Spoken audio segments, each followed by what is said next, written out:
it brought me back to like my favorite part of all of this is connecting the spiritual to the scientific. And you kept going on about electrical, and really spirit is electricity, spirit is light.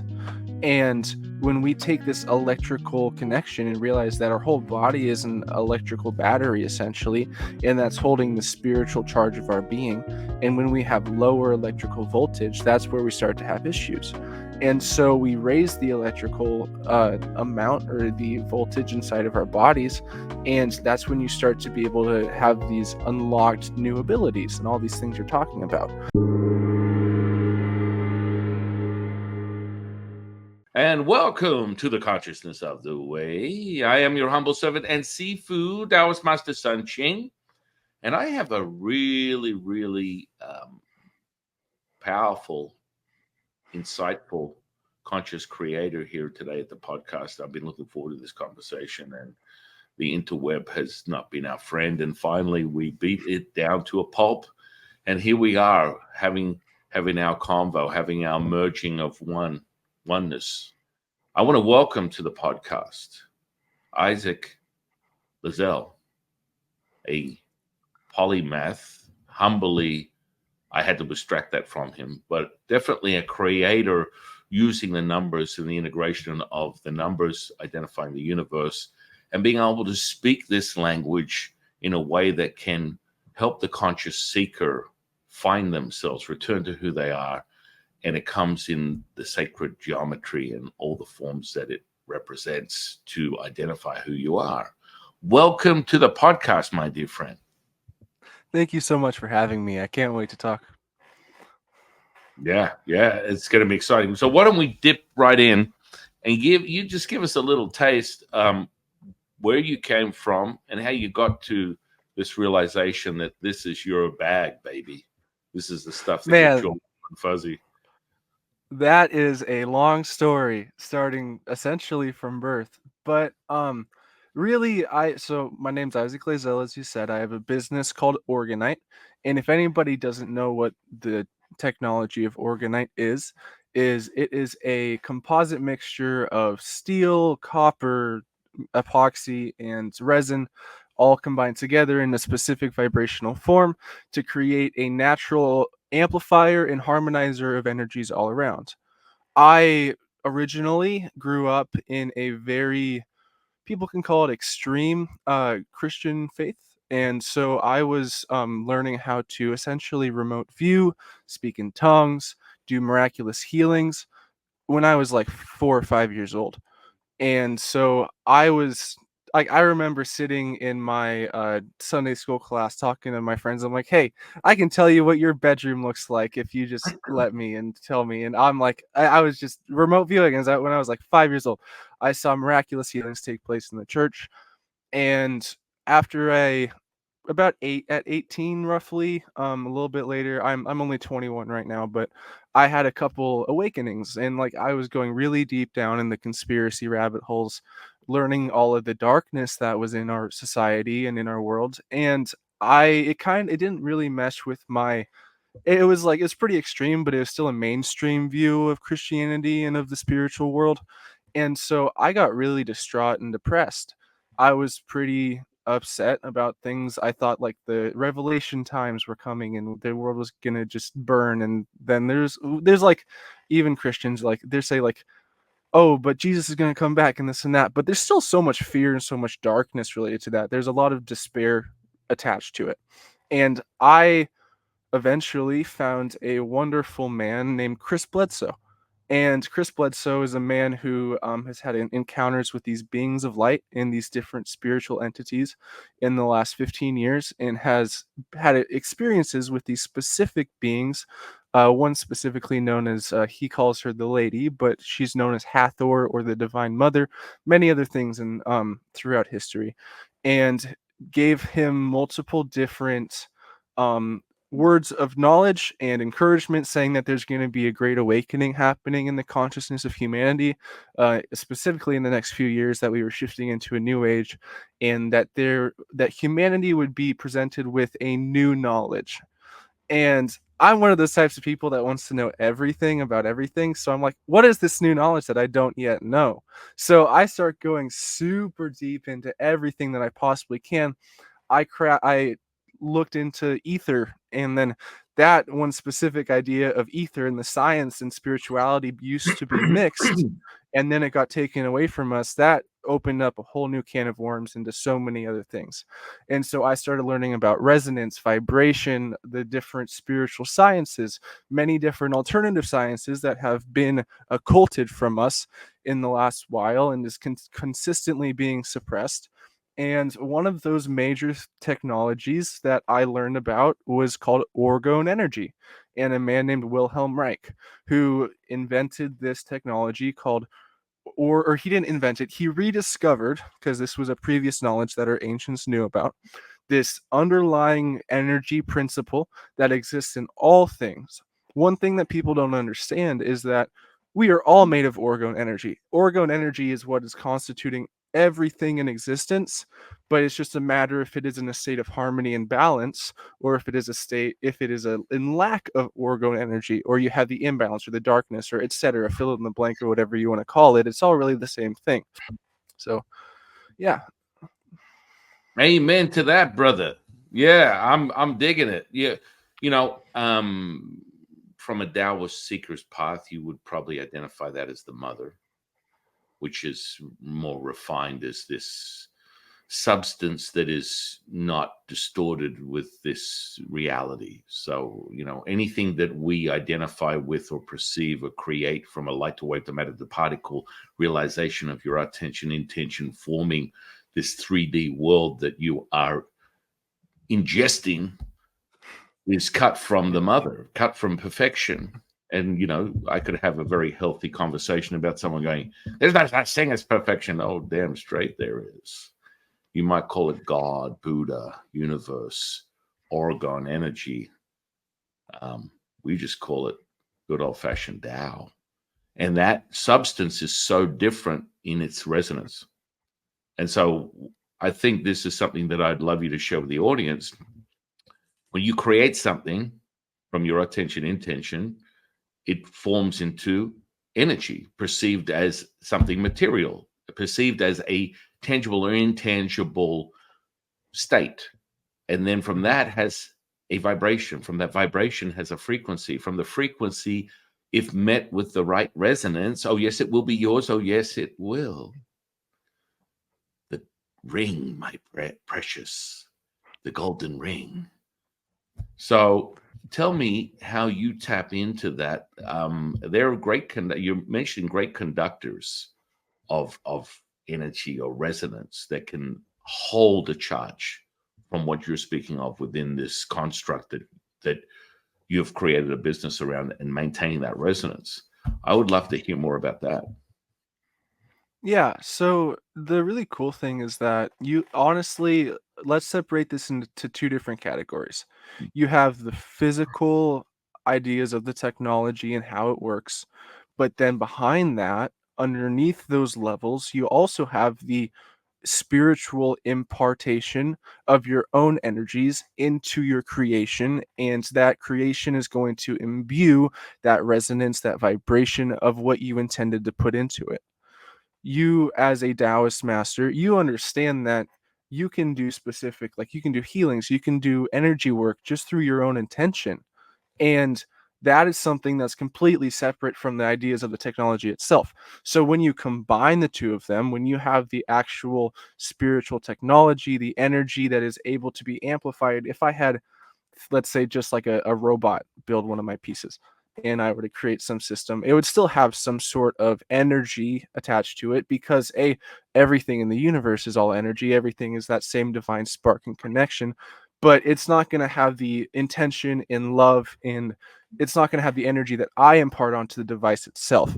So when you have your own conscious connection, and you say, and you are first of all in that flow state, in that state of love, in that attempt to try and uplift and enlighten others. If I were to create I don't know, a piece of plastic or something like that, you can still put those energies into that device. You can still show that love. People can call it placebo, but what I really think is it is we're all connected to the same consciousness, the same source. And when you, it's almost like the morphogenetic resonance. When you raise the vibration, raise the level of whatever it is that you're creating, doesn't have to be orgonite, it can be anything. You can do it without any specific piece or product. You can do it through your own consciousness intention by just yourself. That energy is going to be able to be picked up and raised by everything around it. So everything has its own energetic field, everything has its own toroidal field. We'll get pretty deep into that in the science of it later. But like these specific, like this right here, this is an Orgonite Giza pyramid. It's an exact replica of the Pyramid of Giza. And the energy, the specific geometry of it is absolutely beautiful. That's only one of the 3 or 4 different aspects of the piece. You have the vibration of the shape, which it is representing the Fibonacci ratio. It is representing something called vortex mathematics. It's representing many, many things that our ancients were aware of. But you also have my conscious connection to the piece, the fact that I was creating it in a state of love with specific intentions, which I have to say right now, I'm not a doctor. I cannot heal people. The only healing comes from that higher power itself, anyways, or through the healing that you take place in your own emotional, spiritual state. However, if I have specific intentions on what I want to do, now that I've got that aside, if I have the specific intentions of balancing certain chakra energies, certain energy centers and fields in the body, that energy is going to be imbued onto the piece itself. So I have like right here, this pyramid I just put up. This is a pyramid for the solar plexus chakra. It's yellow. It is going to be able to balance the energies of the gut, balance the energies of the areas beneath your heart chakra. This piece right here, this is my pyramid of the pineal gland. So this is going to be focused much more on activating, decalcifying, and raising the energetic state of the pineal gland itself. If the nice part is that I have been spending a lot of time researching different energetic practices, different ways to like change vibration and frequency and stuff like that. So I change the colors of my pieces based off of the frequency of what I'm trying to look for. So the color is going to be the frequency of it, but the vibrational shape itself as well, you can see it's much pointier. It's if anybody is just listening to this audio only and you want to look up what this pyramid looks like, it's called the Nubian pyramid. And this Nubian pyramid is a 72-degree angle, which, if you look up the numerological, or if you just think about the numerological meaning value of 72, 7 plus 2 equals 9, basically everything that I work with is going to have the sacred geometry or the numerological resonance of the 9 or the 3 or whatever to it. However, that's besides the point. I just laugh. Everything comes in together. I laugh with joy because that's our highest number. That's all we work with. That is the most powerful number. It's the interesting reflection of conception to creation of life. How many months does that take? Oh, 9. Within Taoism, it's the creation of the cosmos. And there's 3 stages of development, and they come in 3, they end in 9, and we have reality. Oh yeah, baby. I'm digging. I'm picking up what you're putting down. Okay, so let's look at you were talking about the 9 and talking about the 3, and this brings me back to my favorite subject of them all. And it is the idea of, I mentioned it recently for a second, vortex mathematics. Just have you ever heard of vortex mathematics or something called the Rodin coil? No, I haven't. I use vortex mathematics in creating vortices Mhm. myself, imprinting, as you would put it, you put in imbue, imprint. That's what I normally do is imprinting. Yeah. So you are working on the the process of this itself without Yeah, there's a and so process here there. there's an underlying mathematical principle that has been Mm. developed by a man named Marco Rodin. And in I think early 2000s he developed this theory and this idea, and he looked at, so if you take a circle and you put from 1 to 9, go like 1, 2, 3, 4, 5, 6, 7, 8, 9, and it's about doubling the number, or so you take a line, you go from 1 to 2 to 4 to 8 to 7 to 1. I could be wrong. I'm pretty sure that's the number. And then these are the numbers that are there in existence, and then there's three numbers that are still missing. And that is the 3, the 6, and the 9. And if you take those three numbers and you connect them, it creates a scalar wave, or a 0 point field. You can call it a bunch of different things. And if you apply this into a coil itself and you make it into a device that is resonating with this geometry, you will be able to generate a field of electricity without it even being connected to anything.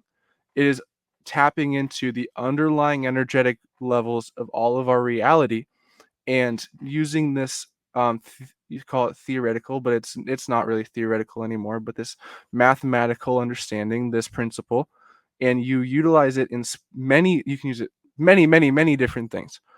It helps boost like plant growth. If you have one of these coils connecting to a frequency generator, you can have incredible levels of growth with plants and stuff like that. And you can also have a bunch of different healing stuff take place in the body, also raise different spiritual energies. And it is really connecting to the ideas of, there's something called a Rife machine. And this Rife machine is taking specific frequencies, and every different frequency is going to have a different effect on the physical body, on the emotional body, the spiritual. All of it's connected, of course, but you're able to tune it and increase and pump out resonating frequencies. And if you put it through this coil, it amplifies it, harmonizes it, creates an electrical toroidal field around the area, and you are able to do many different incredible things with this technology in terms of advanced healing mechanisms, in terms of like, I think that like Marco Rodin, the guy who invented it, said that you could have a garden under, or not a garden, but like a garden bed inside of a completely dark room that doesn't have any light attached to it, and be having the plants be growing purely through this energy of the vortex mathematics. It is amplifying the life force energy that is in the area. It is providing that um, perfect syntropic toroidal field in the area around it. And so when I combine this with my love and my intention and also the geometry, this right here is a pyramid that has one of those rodent coils inside of it. You attach this to a frequency generator, and this is electrifying the orgone energy, and it is amplifying and creating an advanced toroidal field around it, to where everything inside of that field is going to resonate at the harmonics of what the pyramid, what the coil is putting out. So you're able to, like, I'm partnering with this specific Rife machine company, or this it's a specific frequency generator called the Spooky 2, and they have a bunch of really advanced healing mechanisms, and they have a software that, so what I will be doing, if you anybody listening to this wants to purchase one of these, I'm selling them for $528 on my website. That's everything included, with the frequency generator included. You plug it into your computer, and there is going to be a list with the software of the different frequencies and tones that you have, and all of these tones are preset to be able to deal with specific issues in the body itself. So once again, not a doctor, I can't heal you, only healing comes from the higher power. But the energies and the frequencies that are going to be able to be imparted into this pyramid are going to create a harmonic balance between everything around it. So theoretically, when you have something that is at an energetic discordance, or in a not balanced state, it's going to be, it's not going to be at the source connection of what it's supposed to be. It's not going to be connected to it's going to be imbalanced. It's going to be in a state of disharmony. And if you create that energetic, um call it the resonant frequency, or the syntropic field, the body itself will match and begin to vibrate in harmony with that correct field. And so that's kind of what I've been trying to work on for the most part, is these more advanced devices, because I mean, I love my normal Orgonite pieces. It's a natural, we haven't even talked about it really yet, but it's a natural harmonic state utilizing pulling in orgone energy, which it's the energy of all life. What it does is it pulls in the negative or the out of balance energy. It vibrates it around the pyramid. It transmutes it because there's a clear quartz crystal in every single one of my pieces, and it outputs a positive level of harmonic balanced energy that is dimension. I don't like the word dimension because people mess it up all the time, but it is a higher state from what it previously was. So you can put this, a lot of people will put it in front of their Wi-Fi routers. There's people that do things called tower busting. And what they'll do is they'll take multiple different pieces of Orgonite and they'll put it underneath cell phone towers. And a lot of people are concerned, and I as well, but I also say that the state of fear is never a state you want to be at. If you are in a state of fear for anything, then they automatically won. So I think personally that just like the foods we eat, just like everything that exists around us that's not necessarily at a positive state for our bodies, worst thing that we can do is fear it.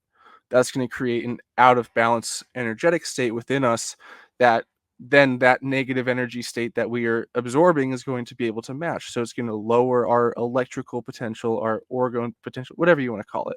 It's all the same thing. So people will put these pucks or whatever they end up making, put it underneath the towers, and it will transmute the negative energies into something that is a balanced positive state. It's using what was meant for negative, meant for evil, and turning into something that is meant for good. So on a smaller scale, and you don't have to do this to a cell phone tower, you can put it next to your Wi-Fi router. If you still have a microwave, you can put it next to your microwave. You can put it anywhere. Put it. I always have one inside of my refrigerator because this is going to enhance and transmute and charge the energies of the food that you consume. So there are people that will like I also have I made a cold brew machine. I had like a little cold brew pot for my coffee, and I put a piece of tape around the end of it, and I have a lot of Orgonite that has a bunch of different types of stones and different crystals inside of it that's going to transmute the energies. And I'll tell you for a fact, I definitely could tell a difference after I started brewing that cold brew under that Orgonite cold brew machine than just a normal one. But you will be able to charge and transmute and impart certain energies into the water, into literally everything that exists. You can impart it into your computer or whatever. It doesn't matter. Like everything will. It's all connected. Everything's always connected. So I'll stop rambling though. But yeah. No, that's amazing. I mean, how people return home is always profound to me when I discover and enjoy the communion, the conversation around the very state of awareness. It's super cool. We within Taoism we call this body dowsing, and normally what I do is create this very vortices with 18 stones and a center point, which is an element that will become crystalline. So it doesn't matter what metal it is, it will turn to that perfection. And so from an alchemical perspective, that basically shuts off Wi-Fi, blows people's minds, and it's a portable thing that people take with them. And it's funny how you come to that conclusion.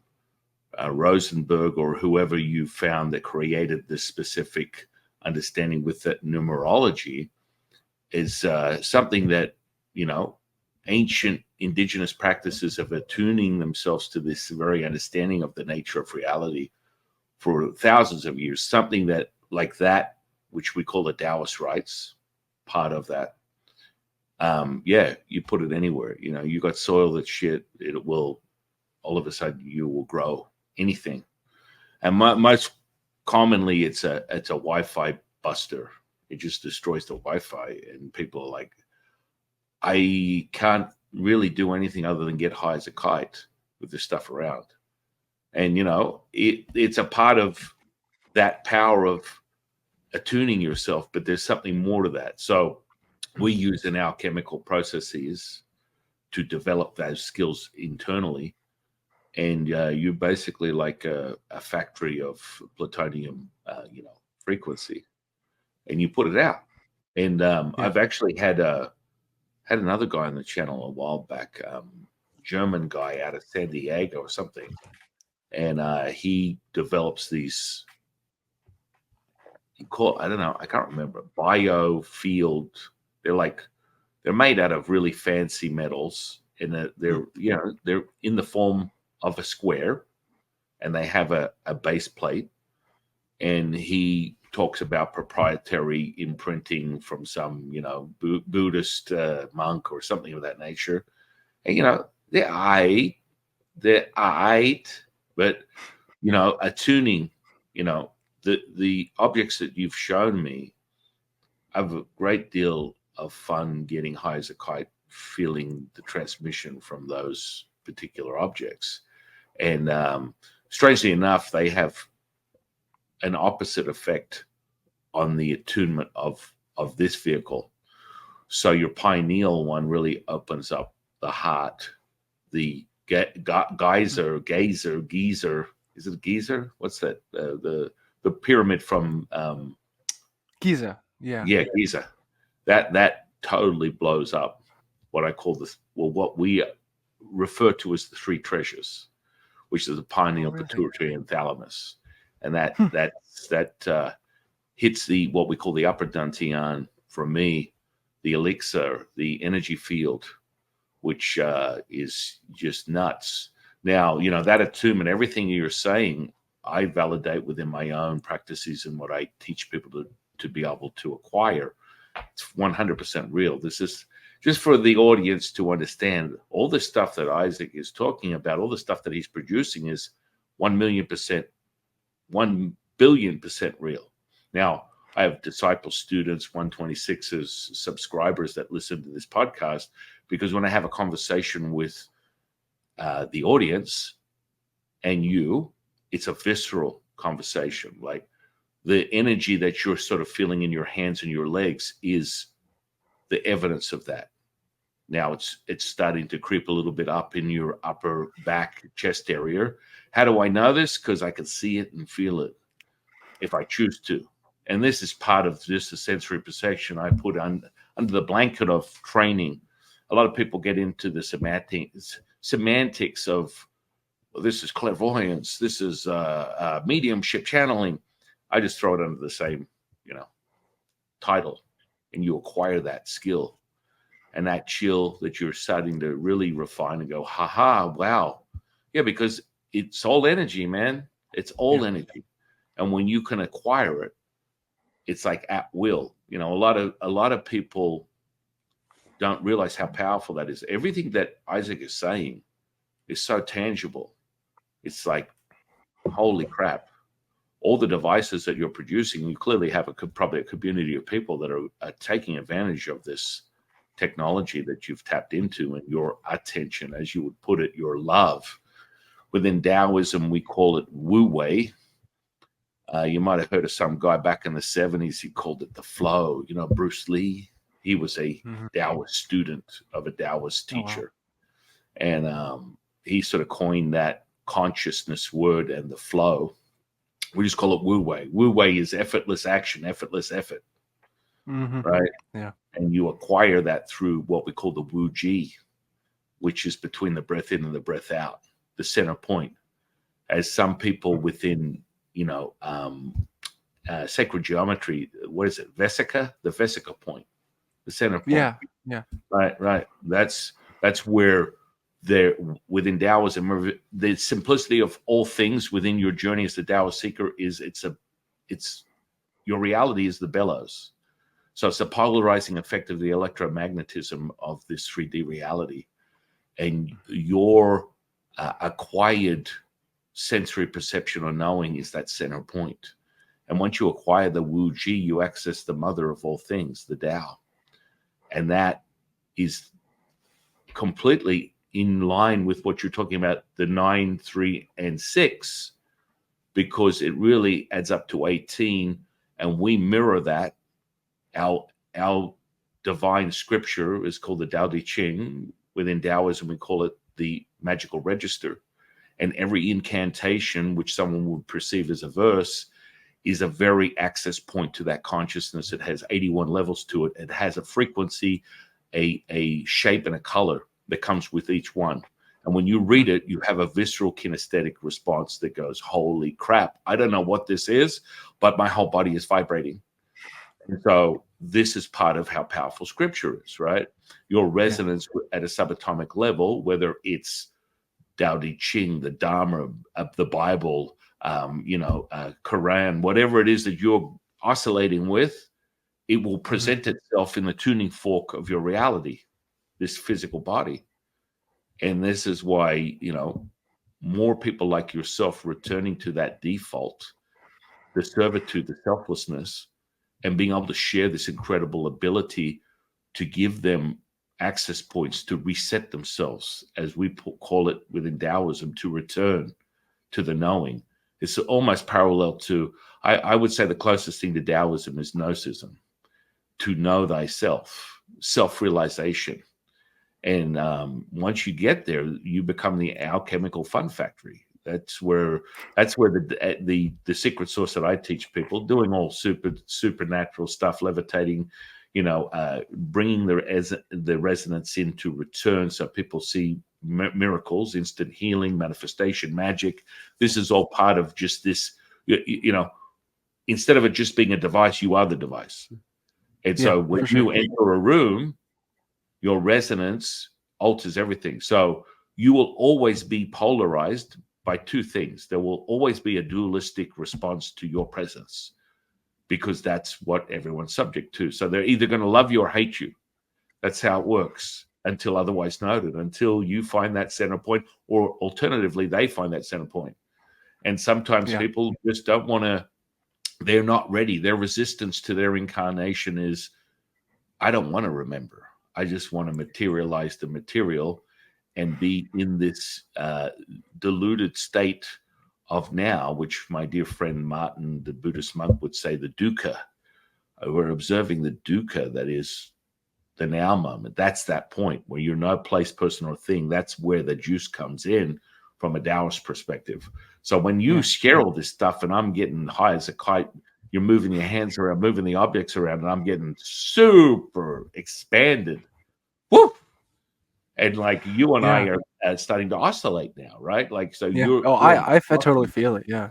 yeah, it's So there's a couple things. I don't mean to cut you off. There's a yeah, couple no, go things that ahead. you brought up to my mind in this ideas. And first thing I want to say is that I always tell people is like, just like you're saying, you don't need these devices to do what we're trying to accomplish. You can do it from your own internal consciousness. Preach a lot about healing the emotional and the spiritual state, kind of getting that gunk out of you on the astral realm, or whatever you want to call it. But it is about turning your body essentially into the metaphorical orgone generator itself. You turn your consciousness, you turn your being into that constant transmuter of energy. It's always going to be able to transform and help uplift others, and then miraculous things happen once you be able to get the darkness, or get the kind of the stuff that's weighing you down in your internal state, get that out. You become lighter and lighter, and you start to unlock certain abilities in that. And also, one thing that you said is it brought me what I thought of is like the idea of collapsing the waveform. And so in that principle, you have the imagine a wave that's going up and going down. In my mind, I think the up is the spiritual state, the down is the physical state. You collapse that spiritual and physical, and you have the merging of the physical and the spiritual realms in one. And that's where you reach that Vesica Pisces. That's where you reach that 0 point energy. That's where you have the energies of. I tie everything back to biofield tuning as well, but the energies of the heart chakra, it's the center energies of our being. It's where the love resides. It's where the merging of the spiritual and the physical come together. And so you will have, sorry, there are going to be multiple different incredible internal healings, but also healings that come outward from yourself, that come from the energy of the divine creator, from the energy of our spiritual beings. You can impart that energy of the love of the heart into everything around you. and you're able to have that healing state, the spiritual, the emotional healing, the physical healing. It's very possible. I know you've experienced it. I've experienced it. It's something that surpasses all physical bounds, something that is much higher than ourselves. Well, technically it's not, because it is from ourselves, but it's something that is much more complicated than this physical world would like to make us believe. And so when you have the merging of the spiritual and merging of the physical, that's where you reach that vesica point, you reach that 0 point, and you're able to have the heaven on earth in a sense. You're able to have that ideas of the spiritual realms entering this physical plane, and incredible things can happen. And I've been doing a lot of research into the Essenes recently, and the spiritual community that was kind of wiped out and destroyed in the like 70 AD. And they talk about like there's this book, that a really interesting book, and it is just called Jesus and the Essenes by Dolores Cannon. I have to say, I don't agree with her conclusion necessarily that she came to in the book, but they were channeling this being that existed back in the times of the Essenes, right? And this guy was um, teaching Jesus, and he was instructing him on many different things, and was explaining the miracles that were taking place in the New Testament, or not in the New, but back in the times, and saying that all of these things that were happening, from the raising from the dead, from the turning water into wine to the multiplying of the food, is all aligning with natural law.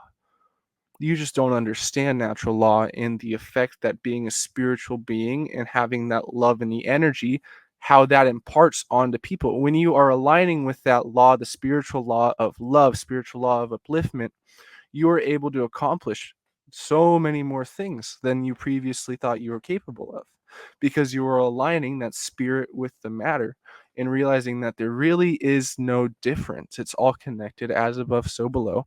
Everything is all one. And when we come to that harmony, come to that state of connection and divine union with the matter and the spirit, then that's when things can start to change and take place and be affected. So, yeah.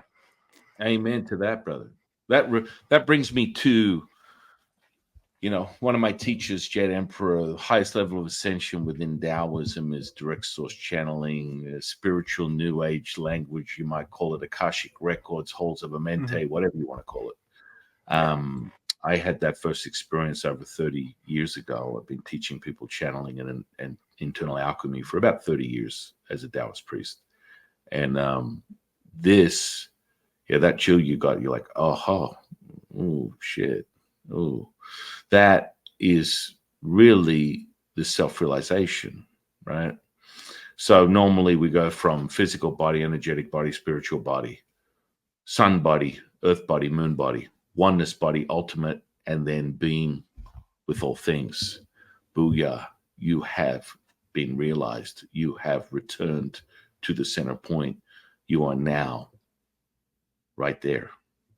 And so when you mention that, it brings up a very powerful incantation that I use from my teacher, the Jade Emperor, one of about 171 teachers that I access, which is what we call the dialogue to the monologue. They're all facets of what we call the perfection, the diamond. And the monologue is what you would perceive as God, Jesus, Tao, Buddha, universe, realizing that and having it being validated. And so this incantation is quite simple. A power abundant in its giving you will receive, unifying the body with the spirit with the energy, bringing heaven to earth, transcending all is one, one is all, revealing perfection manifest. That is your gift. That is your offering. That is your gift. That is your offering. That is your gift. That is your offering. Presenting itself as the mirroring effect. When the seeker embodies the scripture, it is the mirroring effect. 18 is 81. 9 is 9. Does that make sense? 9 is 6. 9 is 9. 9 is all things. And so when you understand that mirroring effect as that gift is your offering, the servitude, the selflessness, And all my students are like, would you feel, I want to learn the levitation. I want to learn the healing, the magic. I want to do telekinesis, pyrokinesis. These are all beautiful little side effects that I don't mind teaching you. But that's not the secret sauce. The secret sauce is the servitude, the selflessness. And when you're in service to others, you are in service to yourself. Oh, okay, sign me up. I'm in. I'm in. Because you are me, I am you. And I referred right back to your own admission. Fear is the limiter of this distortion. And emotions are a distortion. One of the first things I move off the table for any seeker that is acquiring the path of knowing who they are, returning to who they are, is realizing your emotions don't control you, you control your emotions. So this is a distorted sort of variable that comes within the macro of a micro, as you put it, from a hermetic principle. All things are mental.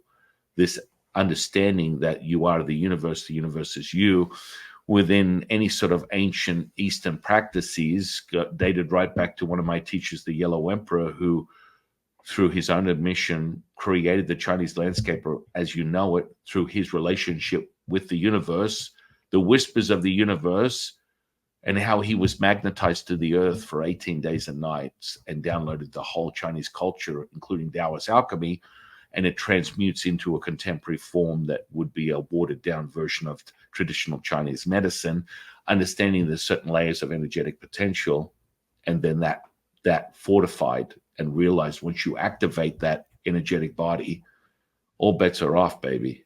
Oh yeah.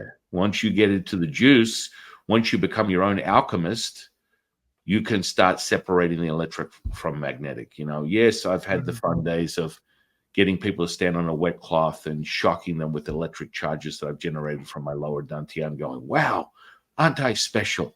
Whoa.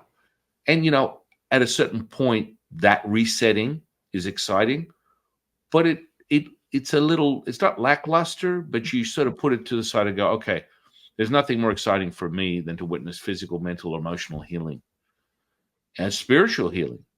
And that comes from just being the catalyst and conduit. And that resonance transmutes into the space. And all of a sudden you see what people consider supernatural events, paranormal events, because they're absent from their mundane perception of reality. What you said was incredible. It brought me back to, like, my favorite part of all of this is connecting the spiritual to the scientific. And you kept going on about electrical, and really spirit is electricity, spirit is light. And when we take this electrical connection and realize that our whole body is an electrical battery, essentially, and that's holding the spiritual charge of our being. And when we have lower electrical voltage, that's where we start to have issues. And so we raise the electrical amount or the voltage inside of our bodies. And that's when you start to be able to have these unlocked new abilities and all these things you're talking about. And so that's also one of the, I don't want to plug my stuff this whole time, but that's why I am so interested in the electrical connection between everything. Everybody knows that copper is the most important electrical conduit, Yeah. conductor of electricity. And so we take this, and we don't understand electricity for what it truly is. It is a holder of life force energy. And that's why I think that when we turn on a light switch, what we're doing is we are taking a spark and we are activating the life force of the flow of all the copper wires, and then it's transmitting into whatever we end up choosing to use with it. But our bodies are essentially the copper, they're the conductors. And so if you have your body be dirty, and if you don't clean your connections out, then you're going to start to experience different levels of spiritual, physical, emotional distress and disharmony. And so that's why it's so important to keep our connection clear, keep our connection to the divine uninterrupted, unblocked. And once again, you don't need Orgonite to do this. You can do it through your own conscious connection. You can do it through your own spiritual practices and going through this meditative or the spiritual alignment, learning what is the emotional connections, these spiritual connections to why I'm having this limited energy. Because once again, as above, so below, everything in the emotional state, in the spiritual state, in the physical state is it's all the same thing, just on different dimensional levels of it. So if you take these ideas of, oh, I'm having issues in like my heart or in my stomach or in wherever it is, there's going to be like I myself, I actually I told you a couple weeks ago, I'm like, there's this crazy thing that happened to me that I need to talk to you about. That I'm glad that the podcast got postponed because of it. And what happened was I've been having major issues, not now, but I was in my stomach, in my gut. My intestinal was totally fucked up. Sorry, I don't know if I'm allowed to swear, but Yeah. totally messed up. And I also I've had this new job in which totally synchronistic. I I'm working up at one of the biggest children's hospitals now up in the area, and it is I'm a electrical material handler for an electricianship, and I'm going to be learning everything I need to know to eventually be able to make even larger, more complex devices that are going to work on the subtle energies of the whole planet. But besides the point, um, it has been a kick in the face with real world reality that I haven't had in a minute. And I was building up a lot of anger, building up a lot of hurt inside of me. And this hurt and anger was physically stored in my stomach. I didn't realize it. And I went through a meditative state. I went on a few trips and um, just some psilocybin. And at in certain points of the experience, like I was not having a good time. I was not enjoying myself. It was rough. Like there's a 2 or 3 trips in a row where it was like I did not have a good experience with it. And it's because my internal state was out of balance. I didn't have the right energy and intention going into it. I was living in this world and I was not properly transmuting my energies and allowing it to flow through me. And there was this one morning where I had this profound realization. I'm like, why am I so angry? Why am I so upset? Like I literally feel it inside of me. And I went through this process of allowing myself to absorb it and to let it go and allow it to be transmuted. And I was like just imagining a yellow light just pulsating inside of my stomach. And this aligned with some physical things that I was helping and going through with. I also started taking these probiotics and certain things that were kind of helping get my system going. But once again, everything's connected. I felt that release of the anger, of the hurt, physically through my system. It was like a blast of energy that was able to be absorbed, and it's really going to show like every part of the experience is a it's all connected. Everything's connected. And so like and that's the electrical energy. So on the electrical level, like my voltage in my stomach, my electrical current was being lowered and diminished because I was harboring these negative energies inside of me, and I wasn't properly allowing it to flow and be transmuted. And so I went through this experience and I had these profound realizations, and I haven't felt the issues in my stomach since. I haven't felt the emotions that I was holding on to. I mean, things happen. I mean, you go through day-to-day life, but when you go through and you take that check and you look at yourself and say, what's going on? How can I deal with this? How can I regulate these properly to where it's not going to hold me down? That's when the profound realizations and healings take place. Without question. I mean, everything for it to materialize is at the lowest level from a Taoist seeker. For it to transmute into a physical element has been something that has harbored for a long time within your biological journey for it to realize. And that amplitude from being able to transmute it within Taoism, you look at the energy center, i.e., Dantian, and it will have a emotion and virtue. You will regulate the emotion, which is in excess, to reveal the virtue. And then voila, we have perfection. Boom. All rivers return back to the ocean, my dear friend, as we would put it within Taoism. And when that happens, you have this fluidity, this, flow. state that you put it. Within Taoism, we call it the Wu Wei. And then you're on like Donkey Kong. It's just it is there. So that ecosystem, you can see it transmute in simple services. You walk down the street and someone will give you a massage, reflexology. We did face reading. I mean, it's all just take a part of your body and it's just all there. It doesn't matter what Yeah. it is, whether it's your hand, your foot, your face, your chest, your belly button, your anything. It doesn't really matter. You can find the whole ecosystem and orchestrate the energetic fluidity from that spot, just at one point, because it's all a macro of a micro, as above, so below, as you put it. It's the same. And Mhm. so this sort of self-evidence is when you're able to transmute it, when you're able to commandeer the 50 trillion cells within that physical flesh that looks back at you in the mirror as you identify as your personality, your self, your ego. When you can transmute that 50 trillion cells, you can be the maestro to 0.07 millivolts of electricity. And then all of a sudden, you are one badass mofo.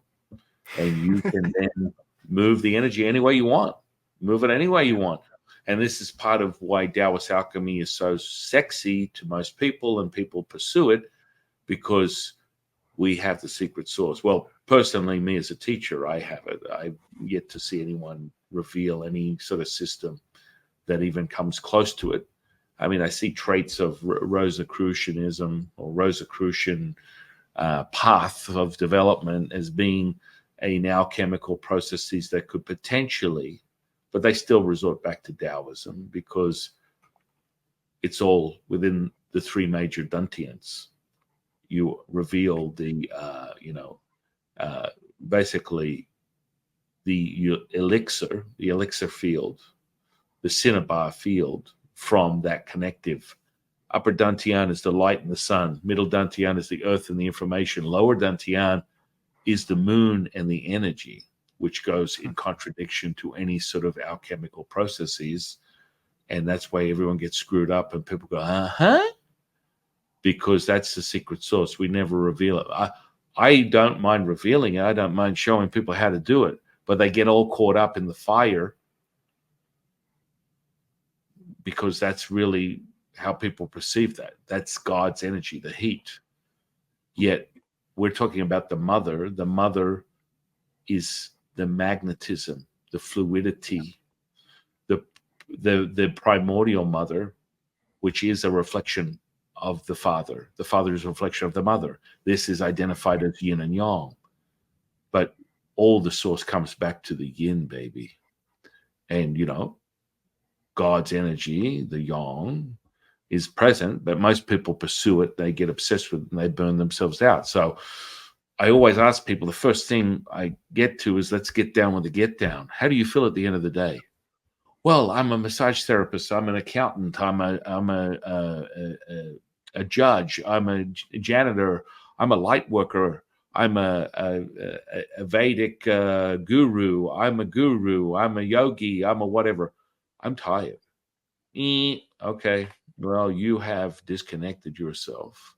From a Taoist perspective, you come into this world, constitution, concept, you have a battery. I use the analogy, it's never 100%. You always come in with the hereditary disposition of your lineages, your gene expression.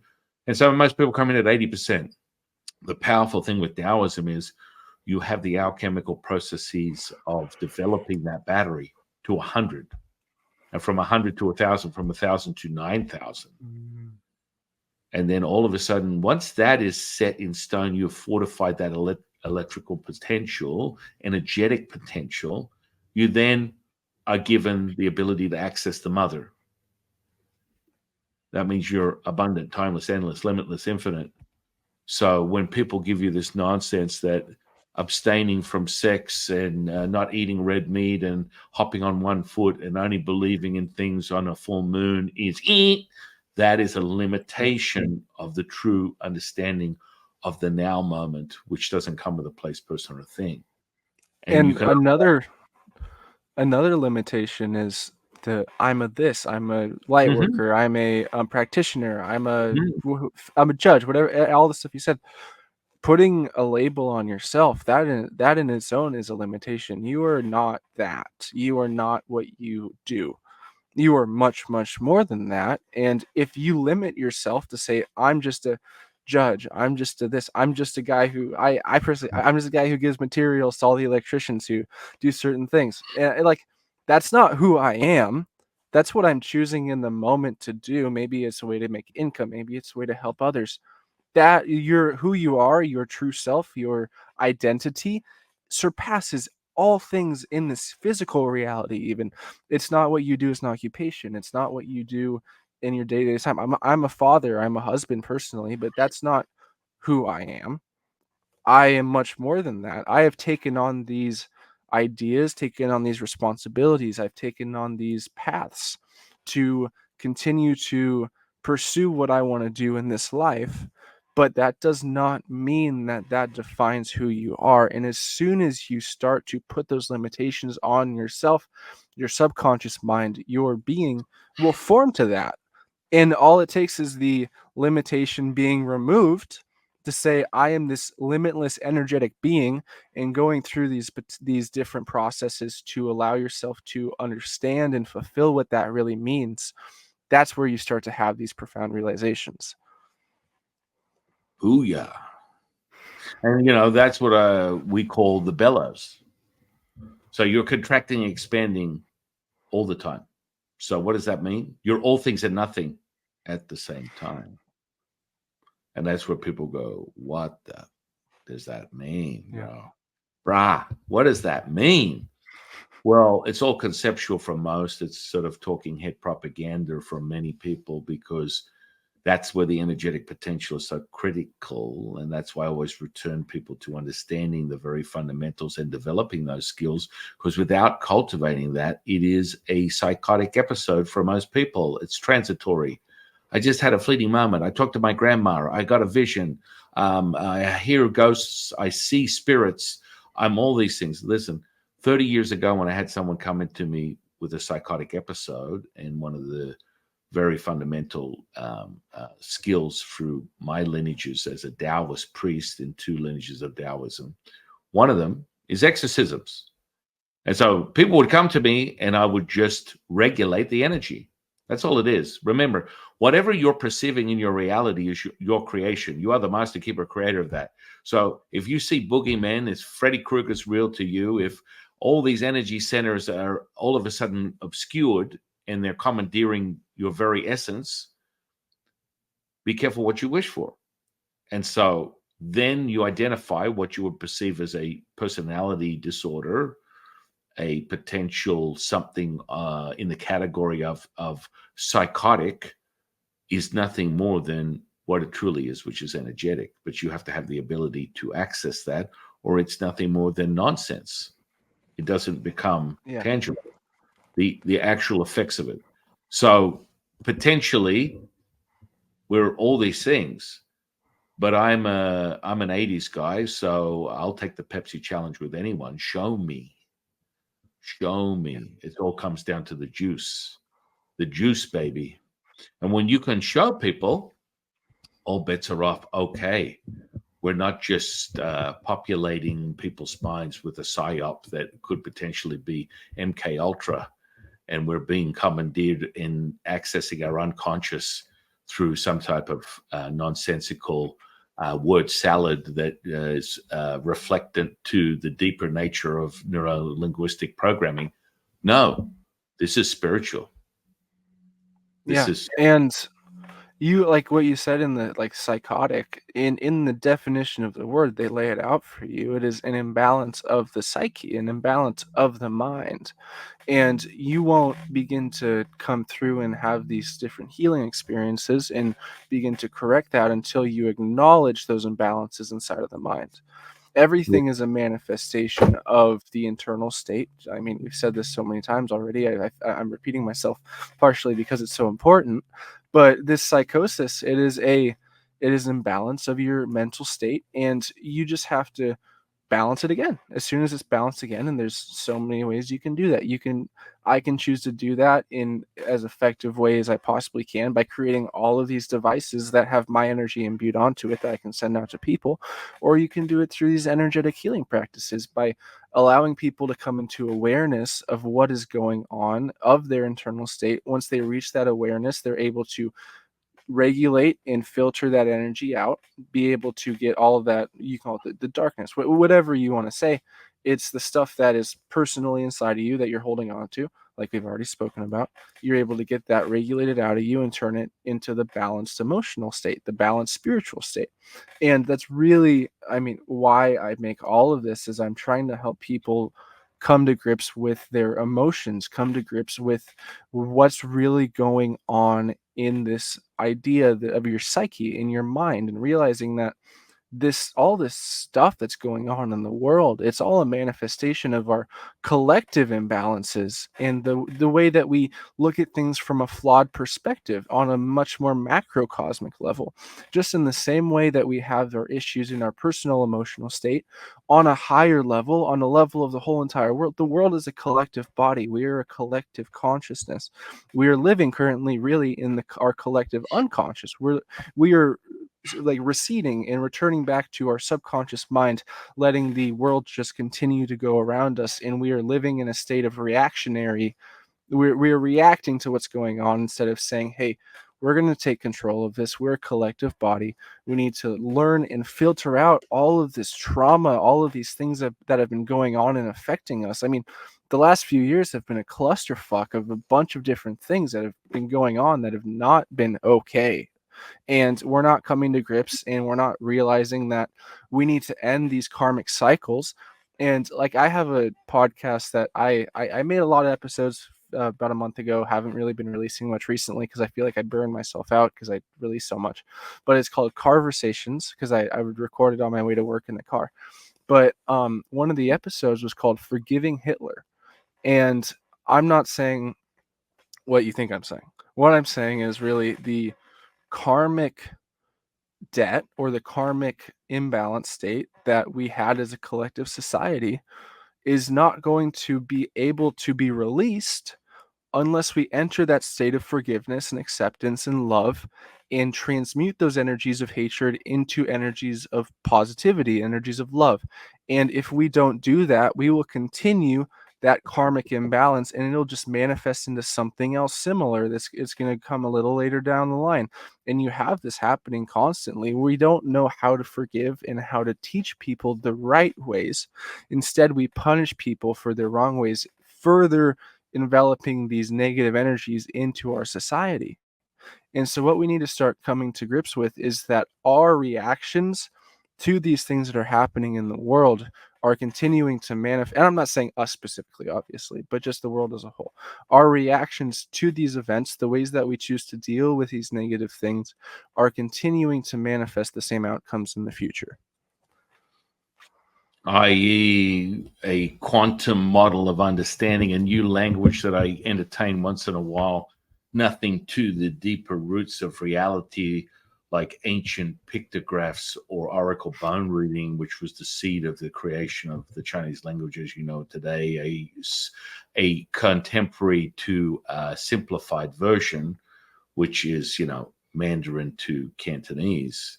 But, understanding that this is quite clear. It's a fractal pattern. So Yeah. if you want to get all, it's the same thing. It's like, it's the bellows. So you're contracting and expanding. Are you at the high end or the low end of your reality? What are you perceiving? Consciousness is your ability to choose. And so Yeah. is it really, that's it. You're in the center point, the vesica. Are you in the center point? If you are, then you're all things. If you're not, then your glass is half empty or half full. And so the rippling effects. Now, within Taoist magic, we absolutely frame everything with the understanding that someone is subject to duality. So karmic model is a fantastic way to help someone fall on their own sword. Magic in of itself is the imprinted infrastructure of a much deeper manifestation. We're not just generalizing within magic. We are getting right down to all things. We work with the constellations, which is a mirroring effect. We have natural form pyramids that I take people out here in Nevada that have a resonance that'll blow your freaking mind, because Hmm. this is a mirroring effect universe. And so within China, we have hundreds of pyramids that were man-made, that were created, but people don't understand why you lop the tops off. Well, we lop the tops off because we do what we call the grid work at star stepping. And star stepping aligns us directly with the constellations, and we're pulling in those energies for a specific energetic flow within this construct. And so the karmic model relies on you being emotional, because if you're emotional, you're suggestible. So any magic, I don't cast magic with the intent to harm or hurt anybody. It has an infrastructure, just like if I turn on my ADT alarm or my electric force field around my property, that's all it is. And so what happens is, if someone presents themselves within that space, then their dualistic perception will be subject to these parameters that are created. Collectively, we get this deeper understanding. I want to bring the audience to that point that you made. Most of all things through your conscious path will seem universal when you start to add them up. Yet I want people to be very clear. There's an infinite amount of energies, frequencies, vibrations, and that everything has its own resonance. So the big JC has his own resonance. When I deal with Jesus Christ as opposed to God, as opposed to Mother Mary, as opposed to Lao-Tzu, as opposed to the three pure ones, as opposed to Buddha, as opposed to any sort of energetic potential, it's all different, yet the same, which comes back to the bellow. We're all contracting and expanding at the same time. And your mission, if you choose to accept it, Ethan Hunt, is to find the center point, the Vesica. And as Luke Skywalker would say, I'm going to hit it, baby. It's right there at the Death Star. I'm driving right down that channel. I have one chance, as what would Eminem say? One shot. That's it. Bam. And you get it. Once you hit it, all bets are off, because this is a substance. And then you start repeating it. You start being able to obtain that resonance and repeat that resonance, and the channel gets bigger. This is very different to a physical materialist viewpoint. When you invest in physicality, it becomes limited, because that is the true reflection of that within this 3D reality. So you go and exercise, you go and put in your hard work. I've lost 3 pounds. I got into good shape. I got a cardiovascular VO2 of blah, blah, blah. If you take your intention off it, it will return back to the state it was before you started. Yeah. This is not what we are speaking of. This potential is not. Once you drop down the lines and you switch that light on, all the lights are on, we're home, it never turns off. And so that channel becomes bigger and bigger and bigger and bigger.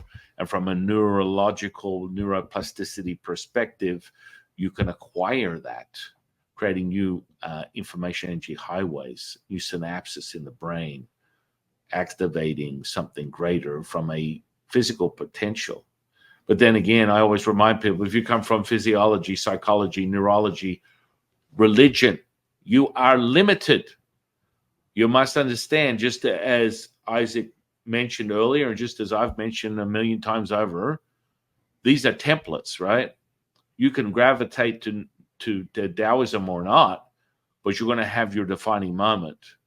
When I teach people alchemy, it's for them to return to who they are, to remember the only absolute truth is yours. And so anyone that goes, hey, this is the absolute truth, about face and run for the hills, because you've got someone who's in a psyop and they've been mind melted to believe that their truth is the only truth. Now, this is where I will reflect on, your truth is the only truth you need to be concerned with. But when you take an ideology, an organized religion, a belief system, and you go, This is the answer. Oh, baby, you are so far off the center point of the vesica. You are distorted beyond distorted. And this is, I think, the fundamental fractured path, because that Yeah. fractal pattern that we just spoke about earlier will continue to repeat itself until you alter your attention intention to change that frequency, to change that resonance. That's for you to decide, or everything happens. It Yeah. comes down to your belief system. If you walk under a ladder and you believe you're going to have bad luck, you will have bad luck. If you walk under a ladder and you believe that you're going to have good luck, you have good luck. This is where I revert back to when you mentioned Hitler. The only reason he was stopped. You know why? The only reason he was stopped, like Hitler, Mao, all these psychos that have basically uh, subjected humanity to genocide at a level that's unheard of, and especially Mao. Mao takes the cake. He did over 60 Yeah. million of his own citizens. My people, your people, all people. And it goes unspoken. And, you go to Beijing and you've got some soldier standing over his grave like he was some angel. It's like, anyway, Yeah. that's my personality. But understand this, the reason these megalomaniacs fall, there's one reason. They stop believing in the shit that they're propagating. That's when they fall. They all of a sudden Mhm. fall into this karmic model that you speak of. And when that happens, they are fish for the fodder. They are the chum that you throw into the ocean. And that's how Taoist magic works, is the fundamentals of your emotional state. If you believe in Yeah. dualism, if you are subject to your emotional state, then all the things within the magical rippling effects of the different layers that are already imprinted and then projected into the field, they will become real. I've been Yeah, dealing with for sure. magic for decades, teaching people that, imprinting that, which would come in the form of your incredible devices. And this is an amazing time that you are able to remember who you are at the biological timeline that you're speaking of. Is just profound. It's profound that you're like, through your own admission, you mentioned you're 21. Amazing. Yeah. Amazing. I don't really see age, but absolutely mind blowing, because a lot of people that would be in the humanists, in what they subject to as the human condition, would be like, well, why? Why did he get it so early? And I've been doing this 50 years and I can't get it. This is the very limitation of the human expression. And Yeah. that's where we're here as the ambassadors, to remind people and remember and return to who they are, that knowing, that self-knowing, that Gnostic path of realization. And that comes in a repeatable experience that makes it real. It goes from the psychoses. I would debate I would have a friendly conversation with someone that wouldn't understand a psychosomatic as being something of a connection, not a disorder.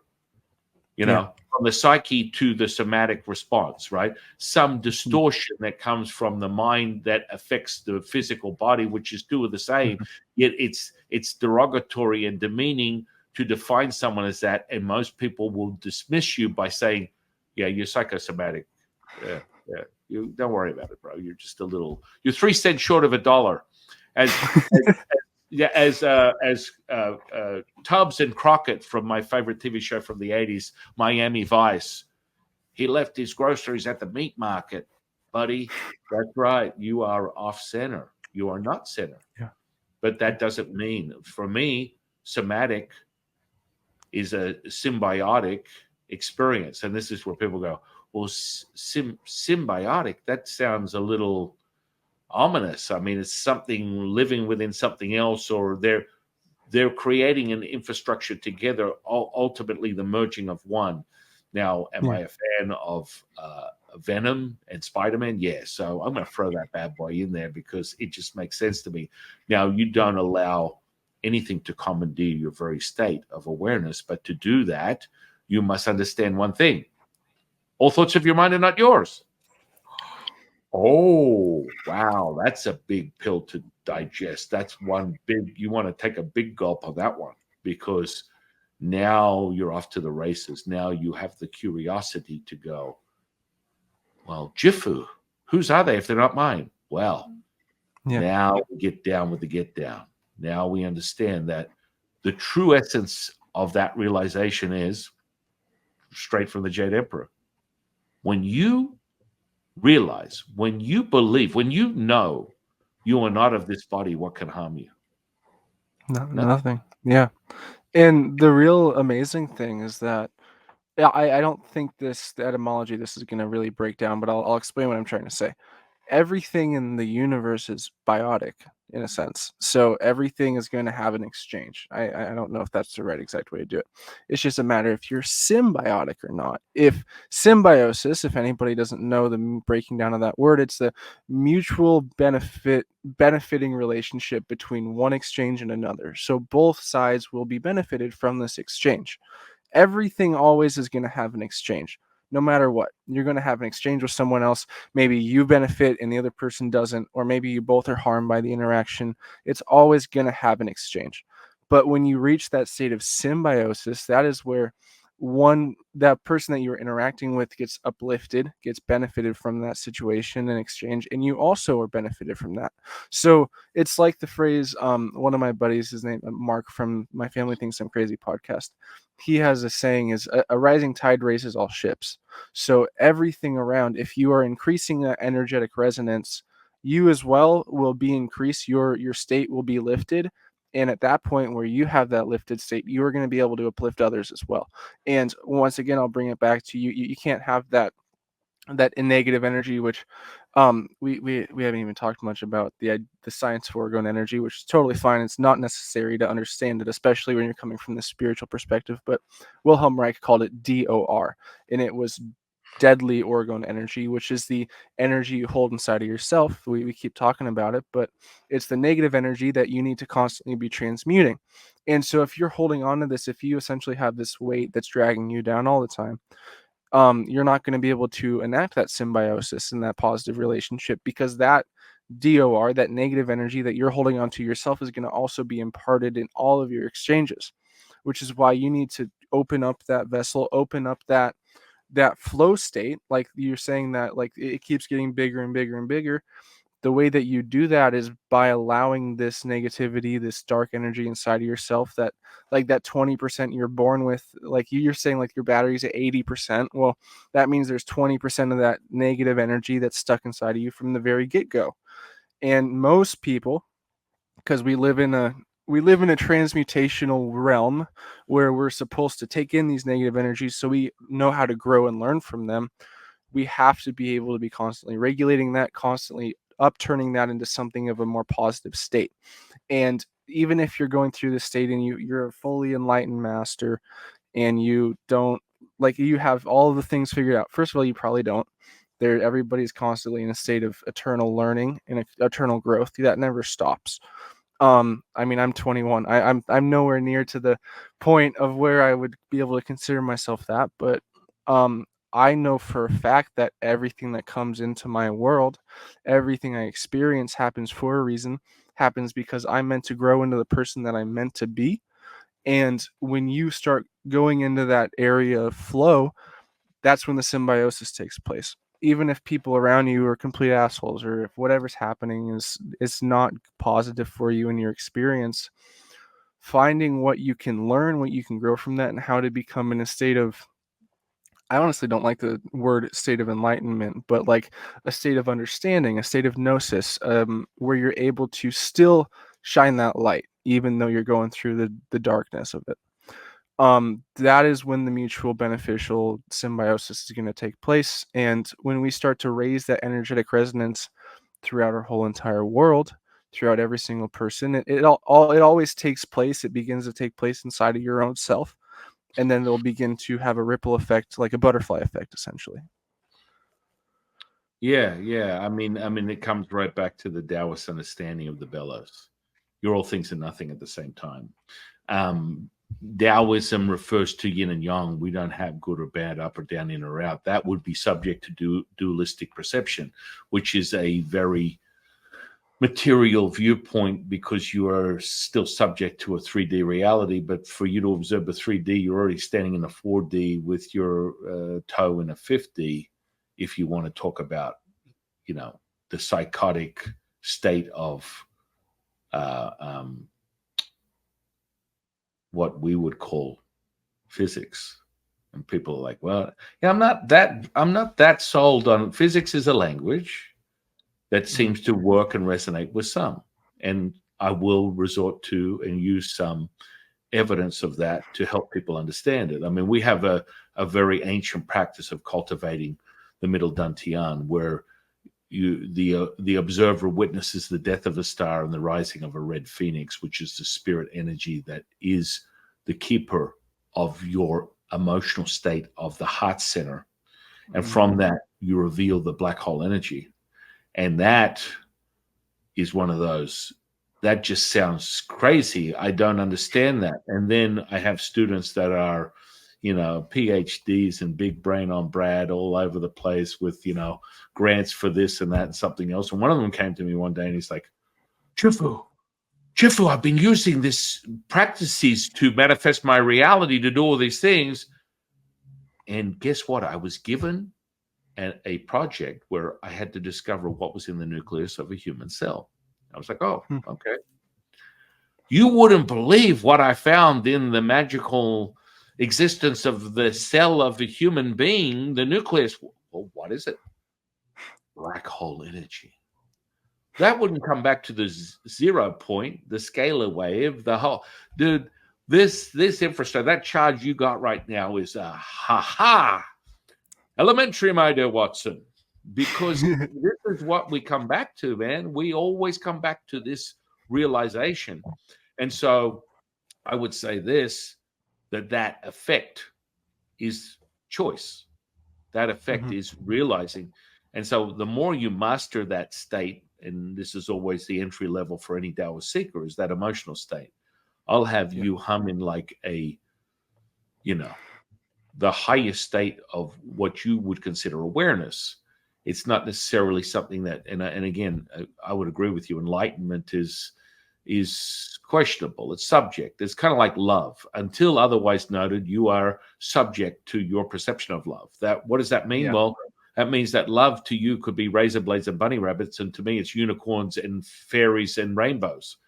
It's variable until otherwise noted. That fluidity, that electromagnetic or energetic charge of that flow of your universe, the Wu Wei, is when you start to realize that your bellows is expanding, and your evidence of what you would see is contracting and expanding. Because when you're at your lowest, you're really at your highest.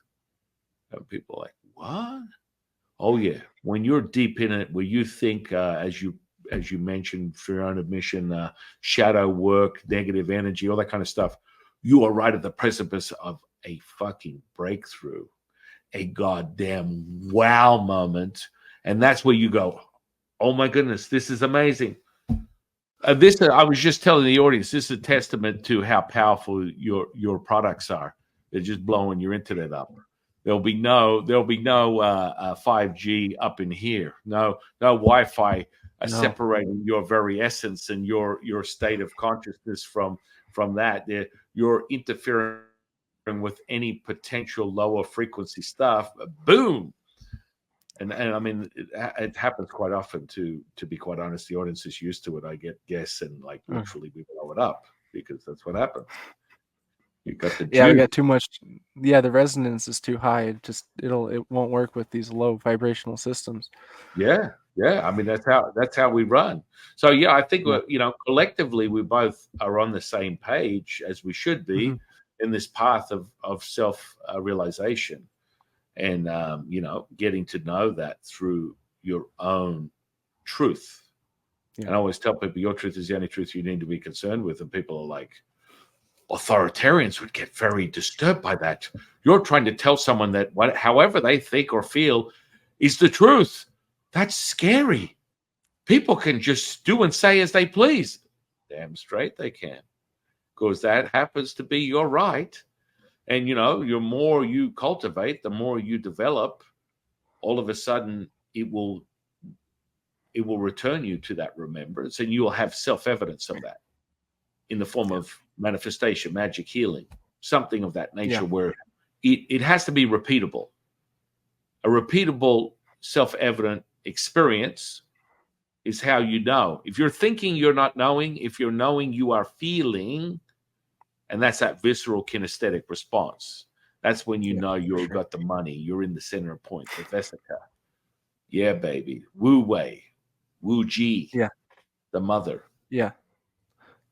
And it's really important to realize that the cultivation of your own path is going to lead you to many different realizations. It's like everyone's got a different piece of the puzzle, and you have to continue to develop your own part of that puzzle to realize that every single person has valid points, has valid reasons to believe what they believe, and they're not wrong in that, especially if you are doing it in the state. And it's like the your path and your like emotional, like we keep talking about, like your emotional spiritual state, your the levels that you have inside of yourself, the vibrations that you are giving off to people is very important to cultivate and to learn and to develop. So when you continue to go on and go down this path that you're going down, the most important part is living in that love, living in that acceptance, that non-judgment of others.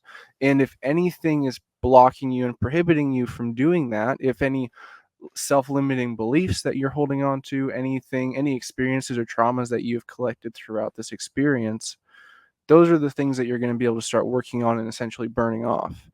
And so you need to start looking and say, hey, I'm not going to judge other people for their path and progression. Just like you're saying, every person's path is their own path, and you need to let them go down that, because you're not meant to experience the same thing that Johnny's meant to experience. Everybody's got their own things they have to learn, everything that they have to go through. And when you come to that path of realization at the end of it, then everything's going to make sense, and everything that you experience is going to tie in together. And so I like to tell everybody, like, it's oh, something just dropped. Sorry. Um, everybody needs to be accepting and loving of each other, even if you don't agree with them. And because, like, you don't understand what they've been through, what they've experienced in their own life. You don't understand the realizations that they've come to, and you're not meant to experience the same things that they're meant to experience. And so when you guys are able to come together, it's essentially like the Venn diagram. Like, there's going to be things that you guys don't necessarily agree upon, but there's going to be those things in the center that are going to be those realizations are going to come to an even higher level after that, because you're able to say, hey, I compared and contrasted with this other person, and these truths that we connected with are going to be even further elevated in that, and you're going to have an increased energy resonance with those specific things. And so, I mean, when we continue to go down this path with, like, living in this world, and everybody's got their own opinions and their own feelings, like, the more that you have discordance with others, the less progression we're going to make as a society. It's much more important to have these understandings and this love that you cultivate with others. And that's where the real connections, that's where the real healing is going to take place. Amen to that, brother. The universal awareness, Yeah. you know, a higher point of Taoism. It starts with love. It then moves to gratitude, and then Hmm. acceptance is the be all and end all. Accept and allow all things. And so love Yeah. is a nice little starting point, gets you all warm and fuzzy, but it's also subject to the human condition, because this is how we attribute, you know, empathy or an understanding of the human condition, as if we need to understand the human. This is a limited thing. Like when this year started, because I channel Latsu either individually or collectively, it depends, group healings, whatever, transmissions. When I channel Latsu and collectively, quite frankly, everything that comes out of my mouth, 99% of it is not mine. I'm as dumb as rocks. Information comes through. But when I directly transmit his frequency, people were asking at the beginning of the year, "Oh, this is the end of the world, apocalypse, financial ruin, blah blah blah, world war." Da, da, da. And he Hmm. was like, "I hate to be the bearer of bad news." And people were like, "What?" Imagine you're like a grain of sand, asking the beach, "What are we doing today?" Yeah. fall back into the beach and be realized. And so the separation, you return. To return, there is no fear, there is no discord, there is no limitation once that has been realized. And so, you know, when he let everyone know that this is actually going to be a really amazing year, and the resonance of the earth is only getting higher. So you're Yeah. probably familiar with the Schumann resonance. I've had many Mhm. readers of that, scientists on my channel. And personally, it stays at a 7.8. Interference of artificially interfering it with it at anywhere between 12 and 18 hertz, which for all the audience, that means you're in high beta neuroses. You want to give someone caffeine, sugar, a line of Coke. You're not going to be happy with your self realization. You are going to have problems. You are going to be stuck in the why moment. Why me? Why, God? Why? And you will never get out of it. You will be in that loop. And so that's what we call, basically the beginning to end. As a human being, a heteroaction from a psychology perspective is what you start, you must finish. And so Lao Tzu made it very clear the sun is resonating at a frequency that is 9 times more powerful than it ever has been in human history, altering the actual effects of the magnetism on Earth, and that the Earth resonance is only rising and will continue to rise. And for the next, this was earlier this year, between 12 and 24 months, it will continue to rise to a 40 to 60 hertz, meaning that consciousness is everyone's baby. And that means Yeah. you can stand on planet Earth. And if you don't want to subject yourself to distortion, you can obtain that resonance instantaneously, putting you in a state of, and for me, when I channel, if I witness physical healings, flesh returning back to a gangrenous flesh returning back to pink in color, bones fusing, tumors disappearing, healing, walking, seeing, all this kind. I've seen it all. For 30 years, I've been witnessing these miracles, people returning to who they are. And what happens is I'm in about 100 to 400 hertz. Magic, baby. And that's a brainwave that I've recorded for decades. I'm fully aware of it. I know it. I Mhm. feel it. There's a state, where Wu Wei is. As my dear friend from the Dharma channel, E, would say, being done by the Tao. You're done, baby. You're there. And so that state, you can't miss it because you only not only feel it, but you see it. If you've given the skills, the sensory perception to develop that, you can see it. That's all Yeah. it is. It's another remembrance. So that is a return. So I hate to break the news to everyone about, well, I don't know, wars and death and destruction and repeat, rinse and repeat, rinse and repeat, rinse and repeat. Sorry. I, I wish I could be the prophet that's going to give you the death and destruction, the end of Earth as we know it, the apocalypse. I mean, it's just, unfortunately, it's a fear based propaganda nonsense. But people buy into that. And Yeah. then you repeat a resonance, which is a lower frequency, because one person's fear is another person's fear. That's And I simple. mean, I think there. I mean, there's a lot of things that are coming out right now, but I think something we should be shining a light on as it is continuing to get more and more intense in our culture or in our news cycles is the ideas of this quote unquote monkeypox has been coming out. And there's so much I mean, there's a lot of people that are naturally don't believe at this point because um they went through the last cycle of what they tried to do.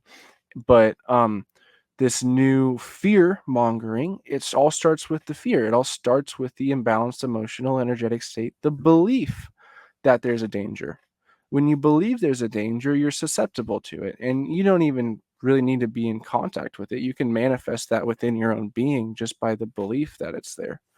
And we need to, and we all have to come to personal realizations that we have to attune our consciousness, we have to attune our state of belief to a higher level, to a state of gratitude, to a state of acceptance, and realizing that whatever is going on is, it's all a divine plan. It's going to get better. There's a, it's like the, we're, it's like we're burning off the we're burning off the tar before we're able to get to the gold.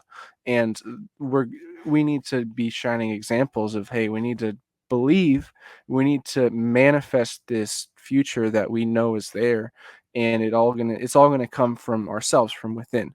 And so we need to continue to go down and stay firm in our belief that we are, I mean, we are eternal beings and we are subject to our own belief systems. So if we continue to have these limiting beliefs, we're going to manifest darkness in the world. We're going to manifest these things that continue to happen. And but when we start to collectively raise our vibration, collectively begin to believe in something better, I mean, you don't even need to, I mean, collectively doesn't even matter as much as, you can only control yourself. You can only control who you are. So but once we start to control who we are, once we start to believe this, that there is that there's love, that there's this gratitude, and then there's this state of being that surpasses all understanding, then at that point we're going to be able to start to make a difference, start to lead by example, and begin to create these shifts in our reality that are going to be taking place. And everything in all astrological, like in the sun, like you're talking about with the raising of the frequency of the sun, everything's aligning. The astrological alignments are crazy. We're entering this Aquarian age. Everything's lining up to where it's supposed to be. Yeah, baby. That's what I'm talking about. And, it becomes evident in some methods. I like to teach people methods because they become repeatable. And those methods come from astrology, cosmology, numerology. These are all methods. But once you realize that, when someone goes, well, my zodiac is this, I'm like, I got news for you. You're all of them and none of them Yeah. at the same time. So what does that mean? It means go and find the highlights of whatever that sign is for this year, and it's yours. Just as last year and the following year and the next year and 5 years ago. Embody that. When you know that you're all things and nothing at the same time, you will be able to access everything and anything at will. But that comes back to the methodology and the cultivational practices to make it actually for reals, for keeps, instead of just being some fleeting concept that people keep talking about. And so, wow, this was a very powerful conversation, my dear friend. And, I think we need a part two. I think we definitely need For part two. I sure. want to go over the numbers. I want to go over that type of stuff that you're into, that's your deal, because people don't understand how powerful that is. We use it within our magic all the time. That's the infrastructure of everything, and it's palpable. It's what we call the substance. We call the chi, which is perfection. And once you access that, all bets are off, my friend. Yeah, it's the underlying code, really, of all existence. And when you're able to imbue that divine code with your creation, like people do it in the, sorry, what is the Tao book called? Dao Di Ching. Tao Te Ching. Sorry, my bad. I feel bad. Yeah, But in the Tao Te I just Ching, you yeah, I just transcribed the 2024 version with Latsu a couple of months ago. oh wow. So that digital offering is there, and it blows people's minds. The second they get their hands on it, it's like a hot potato. They're like, "Holy moly!" Yeah, I'm gonna have to read that. Yeah. But so with the Tao Te Ching, you're talking about inscribing the numbers and the geometry into the creation itself. It elevates it to a specific level because there's meaning behind every number. And the meaning behind every number, if you impart it into your creation, it amplifies that and imbues the meaning of that number into the creation itself and the underlying archetypal energies that are behind that number. So that is, once again, I really don't want to plug myself consistently through the episode, But that is what I do with every single thing that I create. I make sure my geometry is perfect. I mean, I'll pop a couple other things on the screen right now. This is a tetrahedron pyramid, which is Mm. going to be three sides in one, which I love that. And I have these are flower of life transmuter pucks, and it has the energetics of the flower of life on it. Um, and there's multiple different types of energies that I have that are going to be individual different vibrations for every single piece that I make. There's a piece that I have that I don't even have on my website. I need to put it on there, but I've been kind of weary too because it's a the golden angle of the pentagonal pyramid. So it's a five-sided pyramid, and this piece is going to it has very profound and strange effects on human consciousness. I do I know why? No, not necessarily, but it will feel heavier in one hand than the other, and it will you it like if you like I myself I consider myself energetically dense. I wish I wasn't, but like I can't really feel things as much as I wish I could, but Well, it's more like an intuitive understanding. But well, like that's just your lung channel, which was the first thing I noted. I do psychic drive-bys, but it depends on someone's parameters if they have their own boundaries, which you don't really have boundaries, but I would have broken that out straight away. But yeah, it's your lung channel. You want to become more sensitive. yeah. You need to cultivate that channel. That's where all the energetic potential comes from. So that in of itself would be a myriad of sadness, helpless, hopelessness, pain, suffering, all condensed into that one channel. Does that make sense? Yeah, a lot it makes a lot of sense actually. A And lot more so that's sense the than only reason. Like you are super sensitive. It's just we just need to blast you. You just need a little transmission, and I've got no problem helping you out there. It won't have any traits of any yeah. specific energy, but all of a sudden that will open up because your potential is unbelievable. Your sensitivity is unbelievable, but the detachment from those obstacles, once we open the drain and it goes out, your heightened sense and that charge you go to the back of your neck, up your neck, this is what it is. And so you're getting traits of this potential, only to open it is just a method. Mhm. And just so happens you came to the right method, man, my dear friend. And Yeah, so I'd that is, love to schedule. pardon me? I sorry, I just said I'd love to schedule a time or meeting where Yeah, we can yeah, work yeah, on that. yeah. That Just sounds let incredible. let's do that because you're just dancing with your the messages in your mind is to subdue that because your potential is so freaking potent. And so you subdue it with certain things, whether it's any type of respiratory ritual, because it comes from the breath, and you use certain things to subdue the very sensitivity that is Hmm. always looking at you right in the face, man. Yeah. You are Wow. unlimited. That makes a lot of sense. That's incredible. Man, Yeah. you got me speechless right now. I'm sorry. No, no, Yeah, no. it all makes sense. A lot of things make sense. I'm really happy that we had this conversation today. You opened my mind to a lot of things. I want to continue to absorb this knowledge and this understanding, and definitely gonna have to read that the Tao Te Ching that you translated, and Yeah. I'd love to continue to cultivate these ideas and understandings and add it to my tool belt, and have it help me in many different ways. I would love to personally hook you up with a piece. Let me know what you want. Also, anybody else, if you see listen to this podcast all the way through, I'm gonna be offering a discount code for all you guys. So it's gonna be way 126. So WAY 126 on my website www.orgonite orgon-ite.com. If you totally don't have to check it out if you just enjoy the podcast and you want it. I don't want to pressure you into doing anything. Of course, you don't have to if you don't want to. But if you're interested in it, I've got many different types and pieces. If anything strikes out to you, also your intuition, your subconscious mind knows what's meant for you, what vibration, what color. You can add any different myriad of types of stones. You can ask me to add anything into a piece, and I can do it. Everything can be customized. So if you want to, I'll give a 10% discount code for everybody here. Wait 126, and yeah, feel free to check it out. Also, feel free not to. It's no biggie at all.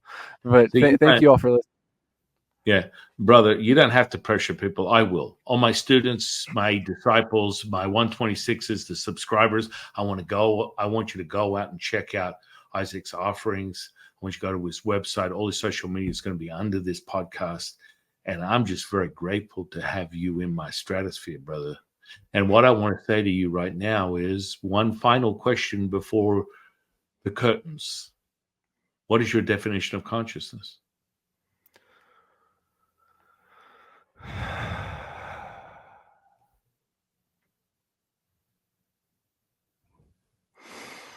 I don't even think that there's an answer to that.